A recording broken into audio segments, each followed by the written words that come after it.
Hai, Assalamualaikum warahmatullahi wabarakatuh kepada anda semua fans Harimau Malaya. Macam mana so far? Terkejut tak? Semalam tengok Brazil tersingkir di tangan Croatia. Hari ini kita kembali lagi untuk sesi preview seterusnya perlawanan pilihan Piala Dunia Qatar 2022, dan kali ini kita akan bincangkan perlawanan malam ini antara pasukan gergasi Eropah Perancis menentang England. Kalau kita tengok prestasi pasukan England dari peringkat kumpulan dan kemudian ke peringkat round of 16, mereka berjaya menewaskan pasukan Senegal 3-0 dengan keputusan yang boleh dianggap sangat meyakinkan lah. Dan untuk pasukan England ni sebenarnya dia punya semangat kali ni memang lain macam. Sebab kalau ikutkan di bawah Southgate ni, dia ada satu motivation yang baru. Kalau ikut 2018 World Cup mereka sampai semi-final, Euro last year dia sampai final, dan inilah masa yang dia rasa terbaik untuk kali ni dapat menjulang trofi besar. Dan untuk Perancis pula, mereka menewaskan Poland 3-1, game yang juga aku tengok macam berat sebelah sebenarnya. Yang bestnya bila bercakap tentang Perancis, of course kehebatan Kylian Mbappe yang memang agak sukar untuk dibendung. And ada satu stat yang mengatakan 9 game dalam World Cup untuk Perancis yang mereka turunkan Mbappe sebagai kesebelasan utama, semuanya mereka menang. Okey, head to head antara kedua-dua pasukan macam mana? Okey, kalau ikutkan sejarah daripada dulu-dulu, dia orang dah bertemu 31 kali lah. Cumanya aku nak lebih cenderung untuk kira dari era millennium. So, kalau ikutkan England ada menang sekali, seri 2 kali dan 5 kali dimenangi oleh Perancis. Dan paling latest adalah pertemuan mereka dalam international friendly pada 2017 di mana Perancis menang dengan jaringan 3-2. Team news ada tak yang hangat antara dua-dua pasukan ni? Of course, berita mengejutkan pada perlawanan menentang Senegal tu apabila Raheem Sterling terpaksa pulang ke England kerana rumahnya telah dipecah masuk. Dan berita baiknya, dia telah kembali ke Qatar untuk meneruskan perjuangan bersama skuad kebangsaan England, dan rasanya tak ada masalah untuk diturunkan sebagai kesebelasan utama. Ben White pula memang dah hilang, dan rumorsnya katanya rupanya dia ada pergaduhan dengan assistant Southgate iaitu Holland. So memang dah tak ada peluang untuk dia kembali lagi. Callum Wilson ada kecederaan sikit hari tu tapi dah pulih, manakala Declan Rice yang dikabarkan tidak turun training pada hari Rabu telah kembali menjalani latihan dan bersedia untuk diturunkan. Bagi kamp Perancis pula, Mbappe juga ada mengalami sedikit kecederaan dan tidak hadir dalam training pada hari Selasa kalau tak silap, tapi dikabarkan telah pulih dan menjalani latihan seperti biasa dan sedia untuk diturunkan. Okey, apa intipati sidang media kedua-dua pasukan yang berlangsung semalam? Untuk kamp England, jurulatih mereka Gareth Southgate ditanyakan tentang expectation dia untuk perlawanan menentang Perancis ni lah. So dia kata Perancis memang tim yang luar biasa dan terbukti apabila mereka sendiri adalah bekas juara dunia 2018. Cuma bezanya kali ni berbanding 2018, masa tu mereka agak kurang yakin, tak ada kepercayaan dengan kemampuan mereka sendiri. Kalau ditanya dia tentang Perancis pada 4 tahun lepas, mungkin dia akan berkata kami cuba untuk beri saingan. Tapi sekarang berbeza, dia kata game on, dia percaya dia dah sampai tahap keyakinan yang tinggi dan mampu untuk menewaskan pasukan Perancis. Dan ditanyakan apa yang kualiti yang ada pada pasukan dia, dia kata lebih kepada mindset lah, mentaliti menang, kemenangan, mentaliti juara tu ada dalam pasukan dia, dan mentaliti inilah yang mampu untuk menentukan macam mana setiap player tu respon pada setiap situasi. Sidang media juga disertai oleh kapten pasukan England. Ditanyakan apa beza perlawanan hari ini dengan situasi pada 2018. 2018 dia akui dia memang macam tak ada idea, and dia tak tahu apa yang bakal dihadapi sebab kebanyakan daripada mereka ketika itu adalah pengalaman pertama untuk beraksi di pentas tertinggi macam tu. Dan diorang walaupun layak ke semi-final, diorang tak yakin sebenarnya dengan kemampuan diri sendiri. Tapi semenjak itu dalam tempoh 4 tahun ni, diorang kata kepercayaan, keyakinan dalam pasukan tu dah semakin tinggi, dan mereka rasakan sekarang mereka adalah waktu yang paling terbaik untuk buktikan sesuatu, dan cara yang terbaik untuk buktikan adalah dengan kemenangan menentang pasukan Perancis malam ini.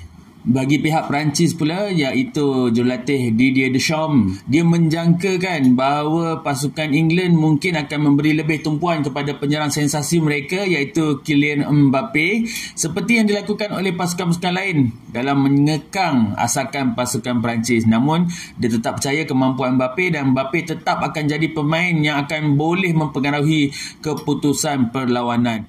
Okey, apa yang kita boleh jangkakan pada perlawanan malam ni? Of course, personally aku rasa ini game yang paling aku excited nak tengok lah untuk quarter final ni, sebab kedua-dua tim pada aku ada jentera serangan yang terbaik. Bila-bila masa je diorang boleh tukar striker diorang dan semuanya berada pada tahap yang sama, boleh bagi impact yang sangat efektif.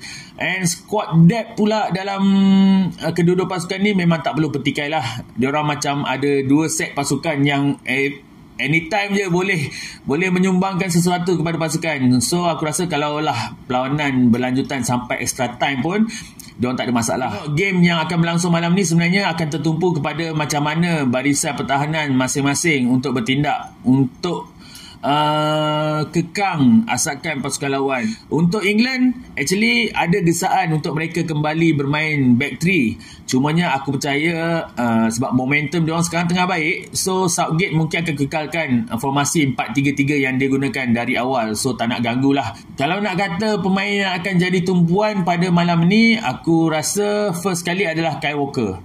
Dia yang berada di posisi untuk mengekang kepantasan Mbappe. Legend England Gary Lineker pun berpendapat hanya Kyle Walker saja satu-satunya defense yang mampu menyekat Kylian Mbappe. So kita akan tengok malam ni macam mana. Kalau ikut kedua-dua pemain memang ada kepantasan, tapi kelebihan sikit kepada Kyle Walker sebab dia ada fizikal yang baik. Mungkin dia boleh gunakan fizikal tu, mungkin kena buat banyak foul sikit untuk stop pergerakan Mbappe. Bagi defense tengah pula, of course tetap akan diterajui oleh Harry Maguire dan juga Stone lah. Mujur lah. Maguire ni actually kalau kita tengok bila bermain untuk England, dia macam seseorang yang berbeza dengan Maguire yang bermain dekat klub. Nampak lebih steady, nampak dia punya leadership tu, nampak dia punya presence tu sangat membantu pasukan. Buktinya kecemerlangan gandingan Maguire dengan Stone hanya melepaskan gol pada perlawanan pertama saja, iaitu ketika menentang Iran, 2 gol. Lepas tu 3 perlawanan berturut-turut clean sheet, tak ada gol dapat dibolosi. Untuk bahagian tengah, seorang lagi pemain yang bakal mencuri tumpuan yang sering diperkatakan adalah Jude Bellingham. Memang kalau tengok game lawan Senegal tu, dia macam lari keliling padang lah. Dia macam dah kawal semua posisi pun ada. So kita jangkakan dia akan terus mengemudi bahagian tengah bersama dengan Henderson dan juga Declan Rice. Untuk striker, of course tak perlu nak pertikaikan lah. Walaupun kita tahu line up mungkin akan diturunkan Sterling, Saka and Kane, tapi dekat bench kita tahu Rashford ada, Grealish ada, Wilson ada, Foden ada, Mason Mount ada, anytime boleh menyumbang. So serangan ni memang ikut situasi. Aku percaya Southgate akan turunkan orang yang betul pada waktu yang betul. Untuk pasukan Perancis pula, kerisauan aku sebenarnya kepada goalkeeper dia. Aku tahu Lloris memang keeper yang cemerlang, keeper yang baik, tapi dia ada rekod beberapa kali suka buat kelakar bila perlawanan penting. Harap-harap Lloris tak bertindak sedemikian lah. Tapi kalau ikutkan defense tengah antara Varane dengan Upamecano memang kental, memang cemerlang, dan juga Julius Koundé juga memang sangat efektif pada kejohanan kali ini.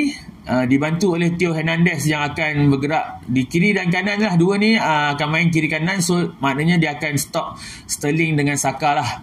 So kalau dia dapat kawal pergerakan dua flanker ni, mungkin kepantasan serangan England tu terjejas. Dan bila bercakap pasal serangan, of course Mbappe dengan Dembele sebelah kiri dan sebelah kanan memang tunggu peluang je. Ada sekali dua England buat kesilapan, bagi ruang dekat mereka, of course dia akan buat larian dashing dia orang terus masuk dalam kotak penalti, hantar bola mungkin kepada Giroud, striker yang baru saja memecahkan rekod Thierry Henry. And pada aku personally, aku sangat meminati Giroud. Dia memang underrated striker. Dia adalah striker yang memudahkan kerja pemain lain. Dia boleh skor dengan hanya satu sentuhan. First timer dia memang excellent. Itu antara kelebihan dia. Dan dia punya physical appearance tu memang bawa masalah lah kepada CB pasukan lawan. Kita tengok rekod dia pada 2018 final Perancis lawan Croatia, dia tak ada sumbangkan sebarang shot on target pun. Bayangkan striker tak ada shot, tapi sebab fungsi dia adalah untuk membuka ruang. Kerja yang dilakukan memberikan lebih ruang kepada pemain-pemain lain seperti Griezmann dan Mbappe yang akan bebas untuk melakukan percubaan, dan itu yang mungkin akan dilakukan oleh Deschamps untuk pastikan serangan mereka berhasil. So berdasarkan apa yang kita boleh jangkakan pada malam ini, aku rasakan keputusan scoreline pada malam ini adalah kemenangan berpihak kepada pasukan Perancis dengan jaringan 3-2. Okey, itulah ramalan aku. So, kalau korang ada ramalan sendiri, boleh share dekat komen. Kita sembang-sembang, kita kongsi pendapat. Okey, jumpa lagi untuk preview seterusnya. Assalamualaikum. Bye-bye.